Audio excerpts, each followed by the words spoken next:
अस्सलाम वालेकुम, कैसे हैं आप? सॉरी भाई मैंने लास्ट वीडियो रिकॉर्ड की थी और ये मुझे बोल रहा है कि मेरी वीडियो अ, रिकॉर्ड ही नहीं हुई क्योंकि मैंने सीन 2 डाल दिया था और सीन 2 में ब्लैंक स्क्रीन आ रही थी। चलें जी, क्या कर सकते हैं, होता रहता है। बड़े-बड़े मुल्कों में ऐसी छोटी-छोटी बातें होती रहती हैं। चलें, तो मैंने हमने जो लास्ट वीडियो अपलोड की थी, वो की थी 1 महीना पहले और अब मैं वीडियो अपलोड कर रही हूँ 1 महीने के बाद। सॉरी भाई हम लोग बहुत बिज़ी थे। यहाँ का क्वार्टर सिस्टम यानी 10 हफ्ते होते हैं, उसमें आपको पढ़ाना भी होता है और आपको मिड टर्म भी लेना होता है और आपको कॉपीज़ भी चेक करनी होती हैं क्योंकि हम लोग जो हैं वो यहाँ पे टी हैं, टीचिंग असिस्टेंट। तो बहुत मसरूफ़ियत थी, उसके बाद अपना भी पढ़ना होता है और फिर अपने पेपर्स वग़ैरह भी लिखने होते हैं। तो बहुत ही ज़्यादा मसरूफ़ थे हम। तो हमने जब लास्ट टाइम हमने आपसे कहा था कि हम अच्छा आज सिर्फ़ मैं हूँ, मुक़द्दस नहीं है, जैसे आप देख सकते हैं और अ, मुक़द्दस क्यों नहीं है? हाँ, मुक़द्दस कहीं गई हुई है और मुक़द्दस आएगी अगले महीने वापस। तो अगले महीने हम मिलेंगे मुक़द्दस से। और जब हमने लास्ट टाइम वीडियो रिकॉर्ड की थी तो वो स्क्रीन जो है वो सही नहीं नज़र आ रही थी, यानी आपको पता नहीं चल रहा था कि क्या हो रहा है स्क्रीन पे। तो उसका हल मैंने तलाश करने की कोशिश की तो पहला हल मुझे ये मिला कि मैं एक्सबॉक्स क्योंकि मेरा ये जो लैपटॉप मैंने यहाँ से खरीदा है यूएसए से इसके साथ एक्सबॉक्स की सब्सक्रिप्शन आती है। और एक्सबॉक्स पे ये होता है कि आप अपनी आवाज़ भी रिकॉर्ड कर सकते हैं और स्क्रीन भी रिकॉर्ड कर सकते हैं। लेकिन उसमें मसला ये आ रहा था कि आप अपनी तस्वीर रिकॉर्ड नहीं कर सकते। यानी आपको अगर मैं एक्सबॉक्स पे रिकॉर्ड कर रही होती तो कहीं घूस की तरह किसी जिन की तरह आपको पीछे से आवाज़ आ रही होती और आपको मेरा जिस्म नहीं नज़र आ रहा था, मेरी शक्ल नहीं नज़र आ रही थी। तो उसका हल मैंने फिर ये देखा कि अगर आप ओबीएस स्टूडियो एक फ्री सॉफ्टवेयर है, वो आप इंस्टॉल करें। तो कुछ इस तरह नज़र आता है जैसे अभी आपको नज़र आ रहा है। और इसके ऊपर ये होता है कि मेरा ये डिस्प्ले कैप्चर भी आ रहा है और मेरा ये वीडियो कैप्चर भी आ रहा है और ये मेरी यहाँ पे रिकॉर्डिंग हो रही है। तो ये ऑप्शन जो है ये बेस्ट ऑप्शन है। आप अपनी तस्वीर के साथ अपनी स्क्रीन भी रिकॉर्ड कर सकते हैं। फ्री है। कोई अकाउंट भी बनाने की ज़रूरत नहीं है आपको, सिर्फ़ इंस्टॉल करना है इसको। 149 एमबी की फ़ाइल है, तो थोड़ी भारी फ़ाइल है। मेरा लैपटॉप जो है ना इस वक़्त काफ़ी आवाज़ कर रहा है, इतनी भारी फ़ाइल है। तो अम, ये आप कर सकते हैं, अगर आप बिगिनर यूट्यूबर हैं तो जैसे हम सीख रहे हैं आप भी सीखें। ख़ैर, तो ये हो गया काम।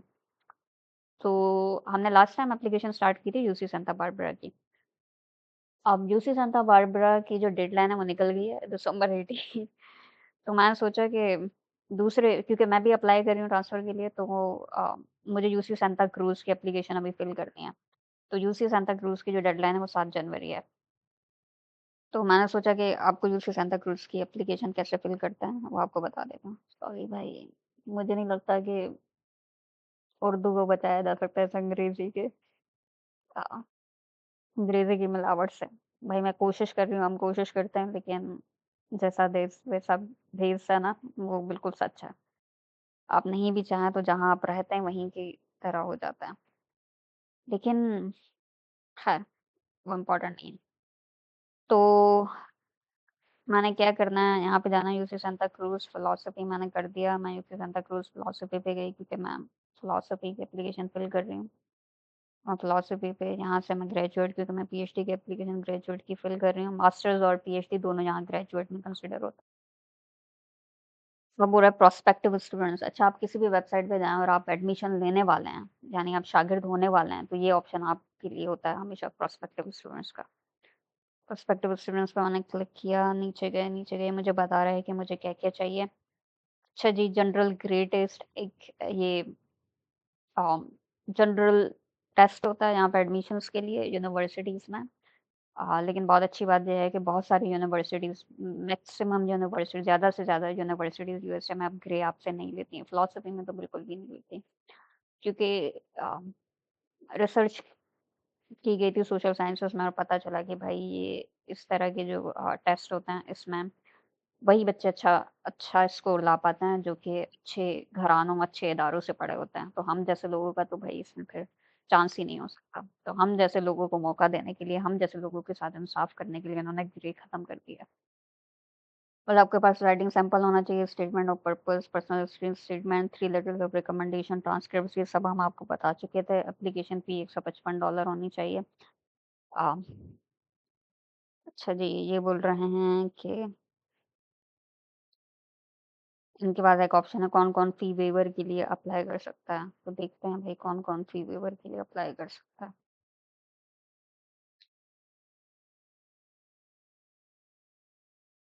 फ़ी वेवर का मतलब है आपकी जो एप्लीकेशन की फ़ीस $155 है वो माफ़ हो जाएगी।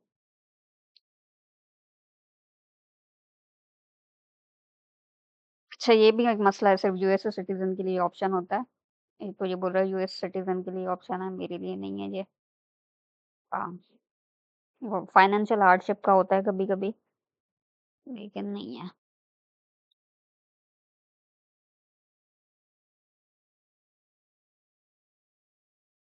बोल रहा है कि ऑप्शन देगा आपको जब आप एप्लीकेशन फिल आउट करेंगे।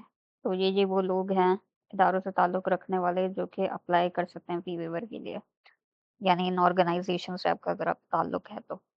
या तो भाई किसी से भी नहीं। मैंने जो 2022 में किया था वो ज़्यादातर फाइनेंशियल हार्डशिप की बुनियाद पे किया था क्योंकि हमारी इनकम तो 2000 $3000 के करीब होती है और यहाँ पे मिनिमम इनकम जो है वो $18,000 या कुछ इस तरह होती है। तो उस फाइनेंशियल हार्डशिप के लिए हम यहाँ पे क्वालीफाई कर सकते हैं। तो मैंने उनको एक एप्लीकेशन ईमेल की थी कि भाई अगर हो सकता है तो बहुत सारी यूनिवर्सिटीज़ ने मुझे दे दिया था। लेकिन इसमें जो बड़ी-बड़ी यूनिवर्सिटीज़ हैं वो बहुत ज़्यादा अच्छी हैं। जैसे मिसाल के तौर पर हार्वर्ड जो है वो आप जैसे ही अपना बैकग्राउंड कहाँ से हो आप और कितनी आपकी तालीम है वो सब आप डालते हो तो वो आपको ऑटोमैटिक जो है फ़ी वेवर देता है, आपकी फ़ीस माफ़ कर देता है। हाँ, और यूनिवर्सिटी ऑफ वर्जीनिया जो है वो ये करता है कि पाकिस्तान से जितने भी लोग अप्लाई करते हैं उनकी फ़ी ऑटोमैटिकली माफ़ हो जाती है। $75 उनकी फ़ीस है, ऑटोमैटिकली माफ़ हो जाती है। नहीं, मेरे ख़्याल में $90 है। तो ये कुछ यूनिवर्सिटीज़ ऑप्शन देती हैं। कुछ यूनिवर्सिटीज़ को आप डिपार्टमेंट को ईमेल कर सकते हैं और वो आपको फिर फ़ी वेवर दे सकती हैं। ख़ैर, तो ये ऑप्शन ज़रूर चेक कीजिएगा क्योंकि बहुत महँगी होती है फ़ीस। यहाँ के हिसाब से और पाकिस्तान के हिसाब से अब तो मेरे पास ख़ैर अमेरिकन डॉलर्स हैं, तो मैं कोशिश करती हूँ कि मैं अपने पैसे दे दूँ, अगर इस तरह का ऑप्शन अवेलेबल नहीं है। वरना 2022 में तो भई मैंने लंबी-लंबी चौड़ी ईमेल्स लिखी थी क्योंकि उस वक़्त मतलब $90 भी अगर वो मुझे फ़ीस माफ़ कर देते हैं, इसका मतलब मेरे पास पाकिस्तानी जो है वो कितने बचेंगे, कोई 40,000 के करीब उस वक़्त डॉलर के हिसाब से, यानी 40,000 मेरे बचेंगे। तो उस वक़्त तो बहुत ज़रूरत थी, तो मैंने बहुत लंबी-लंबी चौड़ी ईमेल्स की थी और हर जगह से फ़ीस नहीं पाई थी, तकरीबन सिवाय 2-3 जगहों से। इस बार मेरे पास पैसे हैं, तो मैंने सोचा गलत फ़ायदा नहीं उठाते हैं, तो ज़्यादातर मैंने यही किया कि फ़ीस अपनी जो है वो पे कर दी। कुछ जगह जहाँ आसानी से अवेलेबल था फ़ी वेवर वहाँ मैंने अप्लाई किया। हाँ, तो ये मैंने कोशिश किया है। क्योंकि जब आपके पास पैसे हैं, तो मुझे थोड़ा गिल्टी महसूस होता है। किसी और को यार चांस दे दो, जब आप इस सिचुएशन में नहीं हैं। ख़ैर, लेकिन फिर भी मैंने 1-2 जगह किया था और 1-2 जगह से मिला, 1-2 जगह से नहीं मिला। कोई मसला नहीं, चलता है। अच्छा जी, अप्लाई हियर पे मैंने क्लिक कर दिया। अच्छा जी, लॉगिन मैंने ऑलरेडी अकाउंट बनाया हुआ है और मैंने अपने इंटरनेट ब्राउज़र को कहा है कि सेव कर दें मेरा पासवर्ड और ईमेल आईडी। आप भी ऐसे कर सकते हैं वरना आप अपना जो है ना वो एक डॉक्यूमेंट बना सकते हैं। मैंने ऑलरेडी बनाया हुआ है जिसके अंदर मैंने पासवर्ड और ये सारी चीज़ें अपनी जो है सेव की हैं। मतलब कीप रिकॉर्ड रखने का एक अच्छा तरीका है। लॉगिन हो गई मैं। अच्छा जी, मैं आ गई मेरी ग्रेजुएट एप्लीकेशन 2025 यहाँ पे मैंने क्लिक कर दिया इन प्रोग्रेस बोल रहा है। ओपन एप्लीकेशन बोल रहा है भाई कैंपस क्लोज़ रहेगा, इससे मेरा कोई ताल्लुक नहीं है। क्या-क्या इनके प्रोग्राम्स हैं, मुझे पता है मेरा क्या प्रोग्राम है। फ्रीक्वेंटली आस्क्ड क्वेश्चन्स भाई कुछ सवालात होते हैं जो लोग बार-बार और मुसलसल पूछते हैं, तो उसका एक पोर्शन इन्होंने सेक्शन बनाया हुआ है। तो अगर आपको कोई भी सवाल है तो सबसे पहले इधर जाया करें, आपको जवाब मिल जाएगा। अगर जवाब ना मिले तो फिर आप इनको ईमेल करें। अच्छा जी, जो भी अ, फी जो भी इन जानकारी ज़रूरी होगी ना, उसके ऊपर ये स्टैटिक का सिंबल बना होगा। और अगर किसी के ऊपर स्टैटिक का सिंबल नहीं बना हुआ और आपको पता नहीं है कि आपको जानकारी देनी चाहिए या नहीं देनी चाहिए, या आप समझ ही नहीं आ रहा कि बंदा क्या बोल रहा है, तो आप उसको छोड़ दें, सिर्फ़ स्टैटिक वाले के ऊपर फ़ोकस करें। अच्छा जी, हाँ, मैंने ऑलरेडी पिछले टाइम पे पिछले मैंने वीडियो रिकॉर्ड की थी तो उसमें बता दिया था। ख़ैर, एडमिट टर्म मेरी कौन-सी है? भई मेरी फ़ॉल है 2025, क्योंकि फ़ॉल में ही एडमिशन होते हैं। फ़ॉल क्वार्टर सिस्टम हमने आपको समझाया था लास्ट टाइम। मेरा प्रोग्राम क्या है? फ़िलॉसफ़ी पीएचडी है भाई। अच्छा, अब इसने मुझे बता दी सबमिशन डेडलाइन इस प्रोग्राम की कब है? जनवरी 7 को होगी 2025। अच्छा जी, अगर मुझे कोई भी मसला है, तो मैं इन साहब को ईमेल कर सकती हूँ। ये इनका नाम है और ये इनकी ईमेल आईडी। हाँ, जब आप इनको ईमेल करते हैं किसी भी इदारे को, तो एक बात मैंने नोट की है कि जब मैं पाकिस्तान में थी और मैं अपनी पर्सनल जीमेल आईडी से ईमेल करती थी, तो मेरे पास रिस्पॉन्स आता था 2-3 दिन बाद। लेकिन जहाँ अब क्योंकि मैं यूएसए में हूँ और गलती से मैंने क्या किया कि अपनी पर्सनल आईडी की जगह अपने इंस्टीट्यूशन यानी यूसीएसबी की आईडी से मैंने इनको ईमेल की। बहुत सारे लोगों को मैंने ईमेल की क्योंकि कुछ मसला आ रहा था। हाँ, तो वो क्या हुआ कि उन्होंने मुझे 1 दिन के अंदर रिप्लाई कर दिया। अब मैं हैरान, फिर मुझे समझ आया कि अगर आप किसी इंस्टीट्यूशन की आईडी इस्तेमाल करते हैं, जैसे मिसाल के तौर पर अगर आप पाकिस्तान में किसी गवर्नमेंट इदारे में काम कर रहे हैं, पढ़ा रहे हैं, या मिसाल के तौर पर किसी यूनिवर्सिटी में काम कर रहे हैं, पढ़ा रहे हैं, तो वो आपको अपनी ऑफ़िशियल आईडी देते हैं। तो अगर आपको यहाँ एडमिशन लेना है और आप अपनी उस ऑफ़िशियल आईडी से ईमेल करते हैं ना, तो आपको जल्दी जवाब मिलता है। हाँ, क्योंकि कुछ लोग बताते हैं उसकी वजह ये है कि कुछ लोग समझते हैं कि अगर आपने अपनी पर्सनल जीमेल आईडी से किया है, तो मेबी आप स्कैमर हो या कुछ इस तरह। और दूसरा मसला ये है कि अक्सर अगर आपने ऑफ़िशियल आईडी से ईमेल नहीं की है, तो वो उनके पास ईमेल जाती ही नहीं है, अक्सर जंक फ़ोल्डर में, स्पैम फ़ोल्डर में चली जाती है, तो कभी चेक करे बंदा तो सही है, ना करे तो वो ईमेल जो है वो गुम हो जाती है। ख़ैर ये एक बात मैंने नोट किया। अच्छा जी, कंटिन्यू। अच्छा जी, अब मुझे बता रहा है इम्पोर्टेंट पॉलिसीज़, ये बोल रहा है कि यहाँ पर आप जो भी नाम लिखोगे, अ, वो आपके रिकॉर्ड के अंदर आएगा। अच्छा, यूएसए की ये बात मुझे बहुत अच्छी लगती है कि यहाँ पे नाम को लेकर इतनी ड्रामेबाज़ी नहीं होती है जितनी पाकिस्तान में होती है। और जितनी पाकिस्तान में ड्रामेबाज़ी होती है उसकी वजह सिर्फ़ ये है कि लोगों को पता नहीं होता। यानी आप नादरा में जाएँ और अगर आप नादरा की भी अलग-अलग ब्रांचेज़ हैं और जिस ब्रांच में आपको जाएँगे ना, आपको अलग जानकारी देंगे और अक्सर तो उनको बातें पता भी नहीं होती क्या हो रहा है। तो जैसे मिसाल के तौर पर मैं गई थी नादरा की एक ब्रांच के अंदर, कराची में है, अ, सफूरा की साइड पे। तो जब मैं वहाँ गई और मेरे साथ ये मसला था कि मेरे नाम में जो है वो मेरा नाम जो है वो खाली सुरैया था मेरे शनाख्ती कार्ड के ऊपर, और सुरैया लुन बलूच था मेरे बाकी डॉक्यूमेंट्स के ऊपर। अब यानी मेरा नाम मेरे तालीमी डॉक्यूमेंट्स के ऊपर, तालीमी दस्तावेज़ात के ऊपर, यानी मैट्रिक के सर्टिफ़िकेट के ऊपर, मार्कशीट के ऊपर अलग था। अलग क्या था, सिर्फ़ लुन बलूच हमारी कास्ट है वो नहीं लगी हुई थी और शनाख्ती कार्ड पे सिर्फ़ सुरैया था।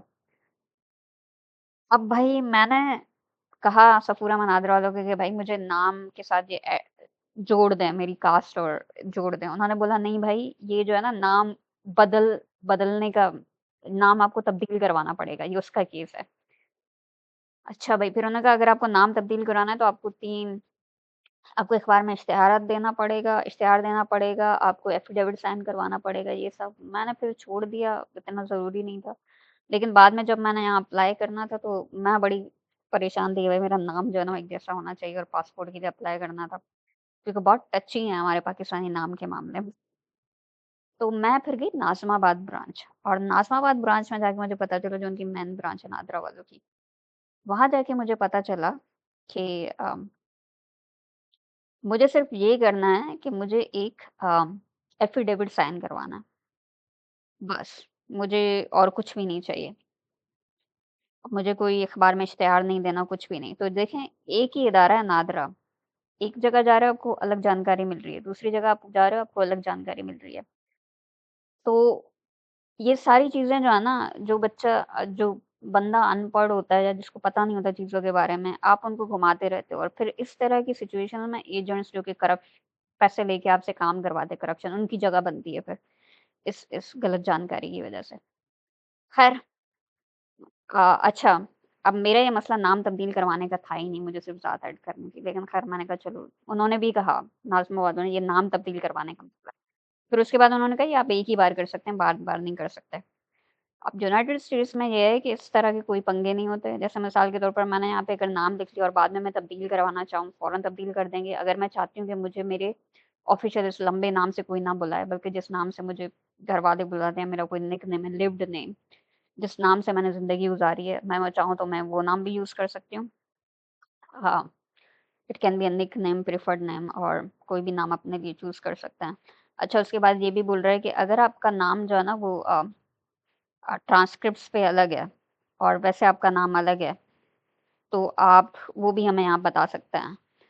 यानी अगर मैं उस वक़्त पाकिस्तान में इतनी परेशान नहीं होती और मैं यहाँ पे अपना शनाख्ती कार्ड लेकर आती और मेरी तालीमी दस्तावेज़ात पे अलग नाम होता, शनाख्ती कार्ड पे अलग नाम होता, तो मेरे साथ कोई मसला नहीं होना था यहाँ पे। लेकिन मुझे पता था मेरे साथ पाकिस्तान में बड़े मसले होने थे क्योंकि शनाख्ती कार्ड की बुनियाद पे मेरा पासपोर्ट बनना था और अ और वो मेरा पासपोर्ट नहीं बनाते अगर मेरा नाम शनाख्ती कार्ड पे और पासपोर्ट पे एक जैसा नहीं शनाख्ती कार्ड पे और तालीमी दस्तावेज़ात पे एक नहीं होता। बल्कि मेरे ख़्याल में यही वजह थी मेरा पासपोर्ट में अलग नाम आ रहा था, इस वजह से जो है ना मुझे नाम जो है वो तब्दील करवाना पड़ा था। ख़ैर टाइमिंग भाई 16 मिनट की वीडियो है, 4 मिनट और लगा देते हैं उसके बाद दूसरी अगली वीडियो पे जाएँगे। अच्छा जी, उसके बाद प्रीफ़िक्स अ, पाकिस्तान के लोग अगेन बहुत टची होते हैं, दिल को लगती है उनकी बात। अगर उनके साथ कोई डॉक्टर, मिस, मिस्टर या इस तरह की चीज़ें ना लगाएँ, मुझे नहीं फ़र्क पड़ता, तो मैं नहीं लगाती। मेरा मिडल नेम कोई भी नहीं है, ये मेरा फर्स्ट नेम है और ये मेरा लास्ट। मेरा सफ़िक्स भी कोई नहीं है, जूनियर, सीनियर आप लगा सकते हैं अगर आपका है। अच्छा जी, अब बोल रहा है परमानेंट एड्रेस और मेलिंग एड्रेस। परमानेंट एड्रेस होता है आपका मुस्तकिल पता, मेलिंग एड्रेस होता है आपका रिहायशी पता। हाँ। अगर आप पाकिस्तान में हैं और अगर आप कराची में हैं, तो ज़्यादातर चांसेस ये हैं कि कराची की जितनी भी पॉपुलेशन है, वो ज़्यादातर दूसरे इलाकों से आ रही होती है। तो उनके साथ ये होता है कि उनकी शनाख्ती कार्ड में उनका मुस्तकिल पता अलग होता है, रिहायशी पता अलग होता है। तो उसको कहते हैं भाई गाँव का पता मुस्तकिल पता होता है और जहाँ आप रह रहे हो आपका रिहायशी पता है। लेकिन अगर आप हमेशा से कराची में रह रहे हैं, तो आपका मुस्तकिल और रिहायशी पता जो है एक जैसा होगा। मेरे ख्याल में डोमिसाइल पे बड़े मसले होते हैं इस पे। ये भी एक लंबी चौड़ी कहानी है जो पाकिस्तान में चलती रहती है। मुझे बड़ा पता है सॉरी गाइस ब्यूरोक्रेसी का कि मैंने बड़े बड़े धक्के खाए हैं। तो मुझे लगता है कि हमारे इदारों में बहुत सारे मसले ऐसे हैं जो कि बहुत आसानी से हल हो सकते हैं, लेकिन हम नहीं करना चाहते। हुँ। ख़ैर, तो यहाँ आप याद रखिएगा कि अपना परमानेंट एड्रेस डालें, तो मेरा परमानेंट एड्रेस होगा पाकिस्तान का। सॉरी भाई मैं आपको अपना परमानेंट एड्रेस नहीं बता सकती। तो आपका जो भी परमानेंट एड्रेस है वो डालें, सिटी है वो डालें, शहर कौन-सा है, रीजन, सूबा कौन-सा है, अक्सर यहाँ पे होता है और अपना पोस्टल कोड। मेरी दोस्त बुशरा बता रही थी, जानते हो उसको पिछली वीडियो से, कि पाकिस्तान में पोस्टल कोड कोई भी डाले कोई फ़र्क नहीं पड़ता था, लेकिन यहाँ पर बड़ा फ़र्क पड़ता है। अगर मैं यहाँ पे अपना पोस्टल कोड बैंक का अलग से डालूँ, गलत डाल दूँ, तो मेरी बिलिंग नहीं होती है, मेरा क्रेडिट कार्ड या डेबिट कार्ड एक्सेप्ट नहीं होता है। लेकिन पाकिस्तान में पता नहीं क्यों पोस्टल कोड गलत-सलत डाल रहे होते हैं लोग, कुछ फ़र्क नहीं पड़ रहा होता। अ, क्या वजह है? मिस्ट्री है एक, मुअम्मा है कि क्यों नहीं फ़र्क पड़ रहा होता है। मेरे ख़्याल में शायद वो अ टीसीएस का सिस्टम ज़्यादा हो गया है, पाकिस्तान पोस्ट से कोई पोस्ट करता नहीं है चीज़ें और पोस्टल कोड पाकिस्तान पोस्ट वालों के ज़्यादा काम आते हैं, टीसीएस वाले तो पता नहीं कैसे पहुँच जाते हैं। मेरे ख़्याल में ऐसी कोई वजह होगी, जो भी बात है ख़ैर। लेकिन ये है कि पाकिस्तान में पता नहीं क्यों पोस्टल कोड की इतनी कोई वैल्यू नहीं है। अच्छा जी, उसके बाद मेलिंग एड्रेस आपका रिहायशी पता जहाँ पे आप इस वक़्त रह रहे हैं, यानी वहाँ पर मेलिंग एड्रेस का बेसिकली मतलब होता है कि आप वो पता दें जहाँ पर आपके पास डाक पहुँच जाए। तो अगर वो कोई भी डाक भेज रहे हैं वो आपके पास पहुँच जाए, तो वो होता है मेलिंग एड्रेस, लेकिन यूजुअली वो आपका रिहायशी पता ही होता है। तो मेरा इस वक़्त रिहायशी पता यूनाइटेड स्टेट्स का है, तो मैं यहाँ पे वो डाल देती हूँ और पोस्टल कोड अगेन बहुत इम्पोर्टेंट है, ये मेरी करंट ईमेल आईडी है, मैंने डाली हुई है। अच्छा जी, उसके बाद ये बोल रहा है कि आपका फ़ोन नंबर डे टाइम यानी दिन के वक़्त आप किस फ़ोन नंबर पर आपसे राब्ता किया जा सकता है, शाम में किस नंबर पे और मोबाइल का अपना मैं यूजुअली अपना मोबाइल का डालती हूँ। डे टाइम, इवनिंग का कोई मसला नहीं है। अब ये मुझसे पूछ रहा है मेरी birth country, birth state, region, ये सारी चीज़ें, ये सब मुझे जानकारी देनी है। अच्छा जी, यहाँ पे आपसे पूछ रहा है आपका सेक्स कौन-सा है? Female, male, non binary, decline to state. हाँ, फीमेल डाल दिया मैंने, आप मेल है तो मेल डालें, और नॉन बाइनरी का मतलब ये होता है कि ना आप फीमेल हैं और ना मेल हैं। अब आप ये सोच रहे होंगे ये कैसे हो सकता है? तो भाई इसकी एक आसान मिसाल दी गई है, हमारे यहाँ कुछ लोग होते हैं जो कि इंटरसेक्स होते हैं, और कुछ ख्वाजा सराज जो होते हैं वो इंटरसेक्स होते हैं। एक मेडिकल कंडीशन होती है जिसमें ना आप मेल होते हैं ना फीमेल होते हैं। उसके बाद एक और भी होता है कि आप अपनी शनाख्त किस तौर पर करते हैं? आप अपनी शनाख्त फीमेल के तौर पर करते हैं, मेल के तौर पर करते हैं, या दोनों के तौर पर नहीं करते? अब ये चीज़ आपको समझ में नहीं आएगी, लेकिन पाकिस्तान में ये चीज़ हो रही है और दुनिया भर में ये चीज़ हो रही है, यूनाइटेड स्टेट्स में भी हो रही है। तो ज़रूरी नहीं है कि आप फीमेल पैदा हुए हैं और आप मेल पैदा हुए हैं तो आप ज़िंदगी भर फीमेल मेल ही रहेंगे। आप अपनी अ आइडेंटिटी शनाख्त चेंज करवा सकते हैं। बहुत सारे तरीके होते हैं। आप समाजी तौर पर अपनी शनाख्त तब्दील कर सकते हैं, यानी आप अपना अ, अगर आपसे कोई पूछ रहा है कि भई आप कौन हैं, तो आप दे एंड देम इस्तेमाल करें, शी और ही इस्तेमाल ना करें, जिससे आपको पता चल लोगों को पता चलता है कि मेल या फीमेल है। आप मेडिकली भी करवा सकते हैं अपनी ट्रांज़िशन, यानी मेडिकली भी आप अपना सेक्स चेंज करवा सकते हैं। तो डिफरेंट तरीके होते हैं, यहाँ पर एक्सेप्टेबल है यूनाइटेड स्टेट्स में, अमेरिका में, पाकिस्तान में तो। लेकिन मुझे एक बात अच्छी लगती है कि हमारी जो आने वाली यंगर जनरेशन है, वो इन चीज़ों को लेकर थोड़ी सेंसिटिव है। बाकियों को पता नहीं, बाकी तो हम ख्वाजा सरा को राइट्स देते हैं, वही बड़ी बात है। ट्रांस और नॉन बाइनरी लोग तो वो तो पता नहीं कब आएँगे। या आप डिक्लाइन टू स्टेट, आप अगर चाहते हैं कि आपकी नहीं बताना चाहते तो आप नहीं भी बता सकते, मुझे कोई मसला नहीं है, मैं बता देती हूँ, ठीक है। बर्थ कंट्री भई पाकिस्तान है, यूनाइटेड स्टेट नहीं है। पीए टाइप करें पाकिस्तान आ जाएगा। Birth city, select region, Sindh के अंदर ही मैं सिंध की औलाद हूँ, सिंध में ही पैदा हुई हूँ, सिंध भरना पता नहीं क्या है लेकिन पैदाइश सिंध की है। सिटीज़नशिप मेरी भाई सिटीज़नशिप पाकिस्तान की है। मैं पाकिस्तान डाल दिया, ड्यूल सिटीज़नशिप 2 मुल्कों की शहरियत है आपके पास, मेरे पास नहीं है भाई। आपका करंट वीज़ा टाइप कौन-सा है भाई? मेरा जो वीज़ा है इस वक़्त वो F1 student academic student visa है। डिफरेंट तरह के वीज़े होते हैं। हाँ, अगर मैं किसी को बुलाना चाहूँ तो या मेरे बच्चे होते हैं तो फिर ये होगा मेरा चाइल्ड ऑफ F1 ये होंगे। और इसके अलावा और कौन-सा वीज़ा टाइप होता है? H1 होता है टेम्परेरी वर्कर, अगर आप यहाँ पर काम कर रहे हैं। J1 वीज़ा होता है अगर आप एक्सचेंज स्टूडेंट या विज़िटर हैं। खैर मेरा तो F1 है academic student. Social security number क्या होता है यहाँ पे? जैसे पाकिस्तान में होता है आपके पास शनाख्ती नंबर, शनाख्ती कार्ड नंबर, और इंडिया में होता है आपके पास आधार कार्ड नंबर। यहाँ पर चलता है सोशल सिक्योरिटी नंबर। यहाँ पर सोशल सिक्योरिटी नंबर के लिए आपको अप्लाई करना पड़ता है। जैसे लोग कहते हैं ना अपना शनाख्ती कार्ड का नंबर किसी को ना दें, उसी तरह अपना सोशल सिक्योरिटी का नंबर भी यूनाइटेड स्टेट में किसी को ना दें।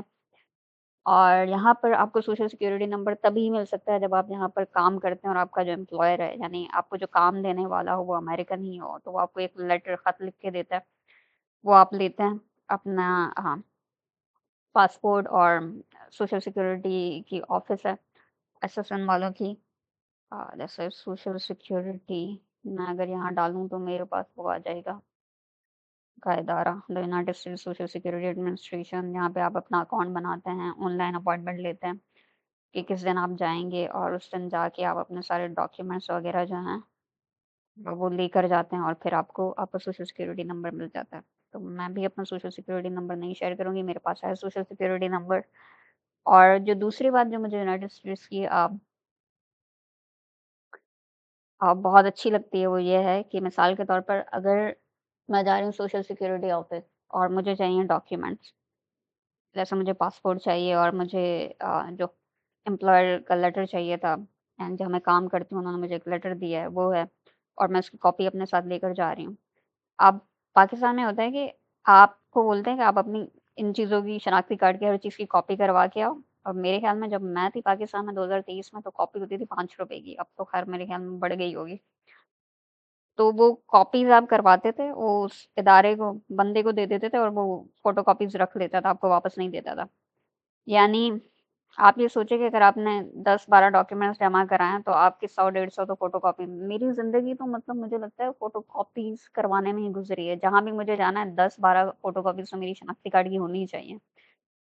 मेरे साथ पाकिस्तान में। लेकिन यहाँ पे ये है कि मैंने फ़ोटोकॉपीज़ कराई, मैं गई सोशल सिक्योरिटी ऑफ़िस, अब वो क्या करेगा मेरी फ़ोटोकॉपीज़ लेगा, अंदर जाएगा, उसकी अपनी मशीन होगी, वो मेरी फ़ोटोकॉपी से एक्स्ट्रा फ़ोटोकॉपीज़ करेगा और वो अपने पास रखेगा और मेरी फ़ोटोकॉपी मुझे वापस देगा। अब उससे क्या होता है कि मुझे बार-बार फ़ोटोकॉपीज़ नहीं करानी पड़ती, पेपर बचता है और खर्चा भी बचता है। अब ये एक बहुत ही छोटी चीज़ है, जो मेरे ख़्याल में हमारे इदारे कर सकते हैं। यानी आपको चाहिए ना फ़ोटोकॉपी, मुझे थोड़ी ना चाहिए। आप खर्चा करो भई, आप पेपर इस्तेमाल करो, आप उसको फ़ोटोकॉपी कराओ। तो आप ये सोचिए ये छोटी-सी चीज़ है, लेकिन ये आपको ज़हनी तनाव से बचाएगी क्योंकि कई बार ऐसा होता है कि आप जाते हो इदारे में और वो बन मिसाल के तौर पर अगर आप बैंक भी जा रहे हो, बैंक वाला तो बोलेगा भई फ़ोटोकॉपी दो। अब आप आस-पास देखोगे फ़ोटोकॉपी है ही नहीं और आप गलती से आज आप फ़ोटोकॉपी लाए ही नहीं हो। यानी जब भी आप कहीं पाकिस्तान में किसी भी इदारे में जाओगे ना, आपके ज़हन में मुसलसल घूमता रहेगा यार मैंने फ़ोटोकॉपी कराई कि नहीं? वहाँ फ़ोटोकॉपियर मिलेगा कि नहीं? उसके बाद अगर जुम्मे की नमाज़ हो गई, सारे फ़ोटोकॉपियर बंद। इतने मसले-मसाइल होते हैं और इतना आपको पहले से ऐसा लग पाकिस्तान में मुझे लगता है किसी भी सरकारी इदारे में अगर आप जा रहे हो ना, आप एक तरह से जंग पे जा रहे हो। आपका जो ज़हन होता है ना, वो इस तरह के ज़हनी तनाव में रहता है जिस तरह जंग से पहले हुँ, सिपाही रहता है, भई मैंने ये चीज़ रख ली, ये चीज़ रख ली, ये चीज़ रख ली, ये चीज़ रख ली। ये जिस तरह की इंस्टाग्राम रील्स आ रही होती हैं, तो ये वो सच होता है भई, वो हमारा ज़हनी तनाव होता है, ये जो हमारे अम्मा-अब्बा जो है ना इतने इतने सख्त होते हैं, इतने फ्रस्ट्रेटेड होते हैं ओरिजिनल डॉक्यूमेंट्स और फ़ोटोकॉपीज़ को लेके क्योंकि हमारे मुल्क में है ये, इनके साथ हमें जीना पड़ता है। ऐसा लगता है आप बॉर्डर पे जा रहे हो, जब भी आप किसी सरकारी मुझे तो हमेशा ऐसा लगता है पाकिस्तान में। हाँ, और मुझे लगता है ये छोटे मसले हैं, टू बी ऑनेस्ट जो कि बहुत आसानी से हल हो सकते हैं। अगर इदारा आपको फ़ोटोकॉपी अ फ़ोटोकॉपी नहीं भी कर रहा, कम से कम एक फ़ोटोकॉपी मशीन तो रख सकता है ना अपने पास। कम से कम इतना तो कर सकता है ना आपके लिए। लेकिन नहीं करेंगे भाई, खैर क्या कर सकते हैं। आप ये मुझसे पूछ रहे हैं आर यू हिस्पैनिक और लैटिनो? अच्छा जी, ये यहाँ पर एक ये है कि जब आप यहाँ पर आते हो अमेरिका में तो आपको पता चलता है कि यहाँ पे अमेरिकन से ज़्यादा जो है ना आपको स्पेनिश और हिस्पैनिक लोग मिलते हैं। ज़्यादातर इमिग्रेशन होते हैं और यहाँ पर जो काम होते हैं ड्राइवर और इस तरह के जो काम होते हैं, लोअर रैंक वाले वो सारे वही लोग कर रहे होते हैं।